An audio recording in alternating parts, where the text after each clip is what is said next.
कैसे हैं प्यारे बच्चों? मुझे उम्मीद है आप बहुत अच्छे होंगे और अपनी पढ़ाई कर रहे होंगे। तो चलिए प्यारे बच्चों, आज का टॉपिक है हमारा past perfect tense. Past perfect tense.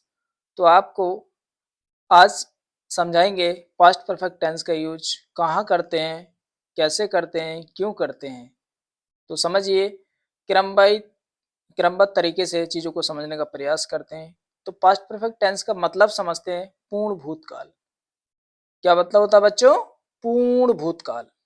पहचान क्या होती है? हिंदी वाक्यों के अंत में चुका था, चुकी थी, चुके थे आदि शब्द आते हैं। ऐसा प्रतीत होगा आपको जैसे कोई काम चुका था, चुकी थी, लिया था, दिया था, आया था, गया था। ये शब्द भी मिलेंगे देखने को आपको। समझ रहे हो बच्चों? तो मैंने यहाँ पे लिखा प्रयोग या परिभाषा। तो समझ लेते हैं इसकी परिभाषा क्या होती है या प्रयोग किस प्रकार से किया जाता है। तो जो काम भूतकाल में किसी दूसरे काम से पहले पूरा हो चुका था, यानी कि ऐसा लगेगा आपको इस काल में दो कार्य एक साथ हो रहे होंगे और एक काम का होना स्वाभाविक है, एक काम पहले हो जाएगा, दूसरा काम बाद में होगा। तो यही इसकी परिभाषा है। जो काम भूतकाल में किसी दूसरे काम से पहले पूरा हो चुका था, तो उस कंडीशन में पास्ट परफेक्ट टेंस का यूज किया जाता है। तो यहाँ तक बात समझ में आ गई होगी बच्चों। तो चलिए आगे चलते हैं, क्यों यूज किया जाता है। तो क्यों का मतलब मैंने यहाँ पे सीधा लिखा है बच्चों कि जब पास्ट में दो काम हो, यानी कि पास्ट टेंस का मतलब पास्ट भूतकाल में दो काम हो और बताना हो कि कौन सा काम पहले हुआ है, कौन सा काम पहले हुआ है, तो उस कंडीशन में आप पास्ट परफेक्ट टेंस का यूज करेंगे। तो आइए समझते हैं आगे। यानी कि जो कार्य पहले होगा उसे पास्ट परफेक्ट टेंस के नियम के अनुसार बनाएंगे, जो कार्य बाद में होगा उसे पास्ट इंडेफिनिट टेंस के नियम के अनुसार बनाएंगे, या फिर हम ये कह सकते हैं सिंपल पास्ट टेंस के नियम के अनुसार बनाएंगे। बात यहाँ तक क्लियर हो गई? तो चलिए कुछ कीवर्ड्स हम देखते हैं इसके। कुछ कीवर्ड्स देखेंगे। कीवर्ड्स का मतलब होता है टाइम वर्ड्स, यानी कि इस टेंस में कुछ ऐसे टाइम वर्ड्स देखने को मिलेंगे जिनको याद करना आपको आवश्यक है, जो पास्ट टेंस में यानी कि पास्ट परफेक्ट टेंस में यूज करते हैं या पास्ट परफेक्ट के साथ आते हैं। वो कौन कौन से शब्द हैं, चलिए उन पे भी एक नजर डालते हैं। तो प्यारे बच्चों, जैसे बिफोर, बिफोर का मतलब होता है से पहले, आफ्टर के बाद, व्हेन जब, ऑलरेडी पहले ही।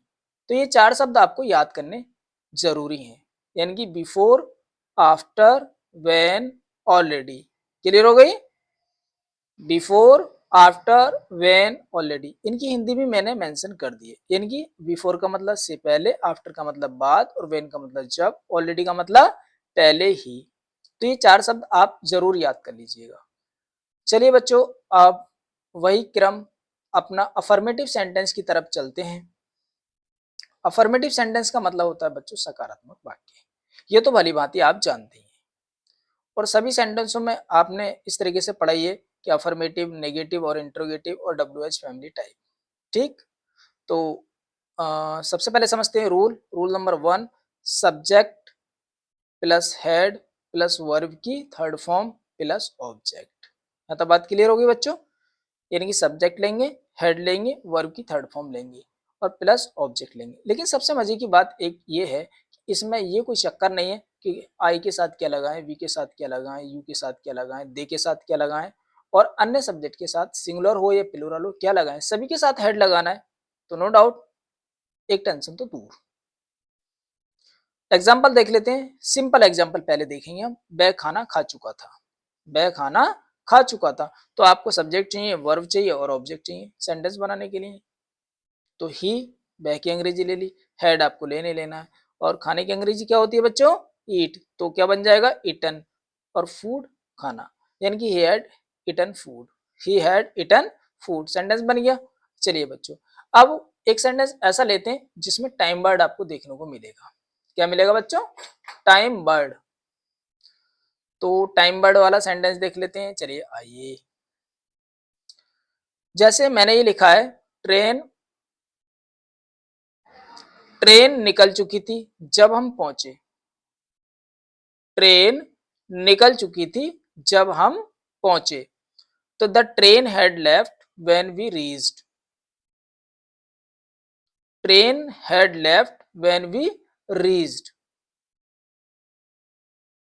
तो यहाँ तक क्लियर हो गया बच्चों कि the train had left when we reached, मतलब हम इस वाक्य को ऐसे भी बना सकते हैं। कैसे?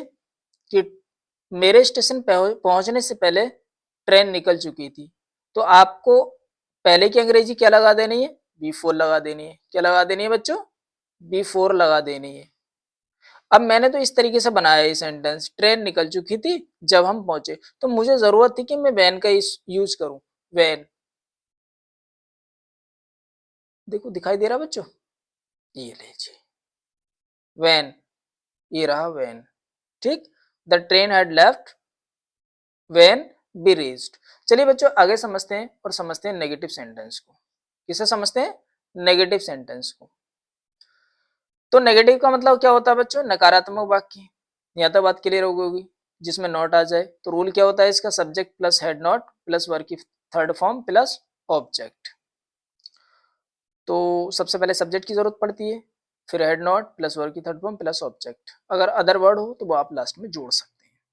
मैंने काम पूरा नहीं किया था, मैंने काम पूरा नहीं किया था, ये हमने सिंपल सेंटेंस लिया। I had not completed the work, I had not completed the work.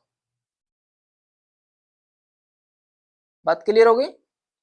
I had not completed the work. वह शाम से पहले काम पूरा नहीं कर चुका था, वह शाम से पहले, वह शाम से पहले काम पूरा नहीं कर चुका था। तो we had not completed the work before evening, शाम से पहले। तो आ गई ना बात, पहले या ऑलरेडी।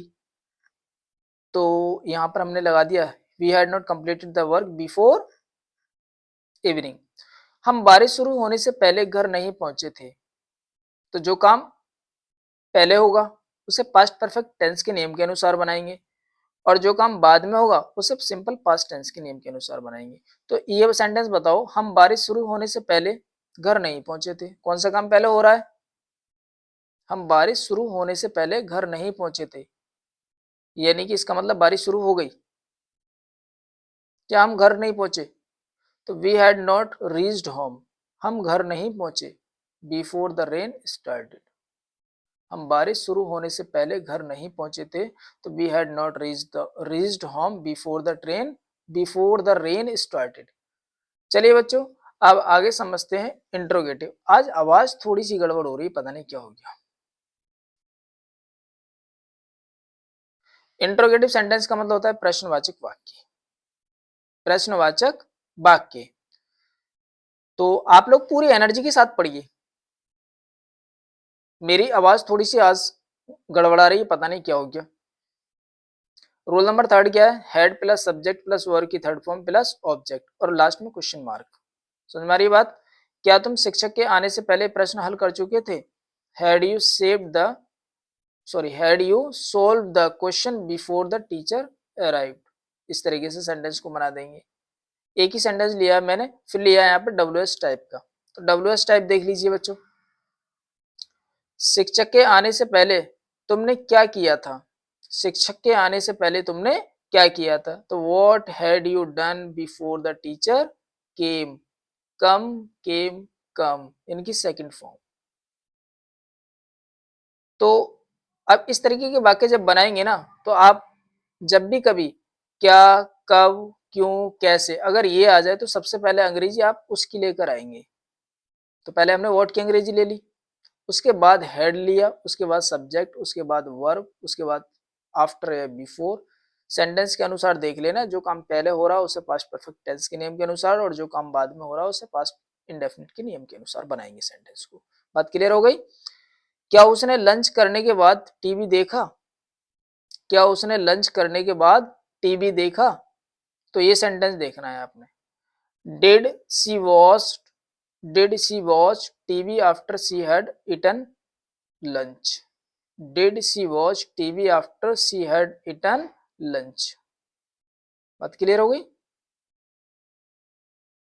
तो जो काम पहले हुआ है उसे पास्ट परफेक्ट टेंस के नियम के अनुसार बनाया, शी हैड इटन लंच, और जो काम बाद में हुआ है उसे पास्ट इंडेफिनिट टेंस के नियम के अनुसार बनाया, डिड शी वॉच। तो मुझे उम्मीद है आपको ये वीडियो बहुत पसंद आई होगी और अच्छी लगी होगी।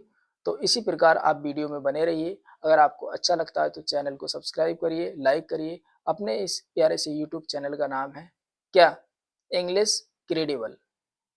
तो थैंक यू बच्चों, बहुत बहुत थैंक यू।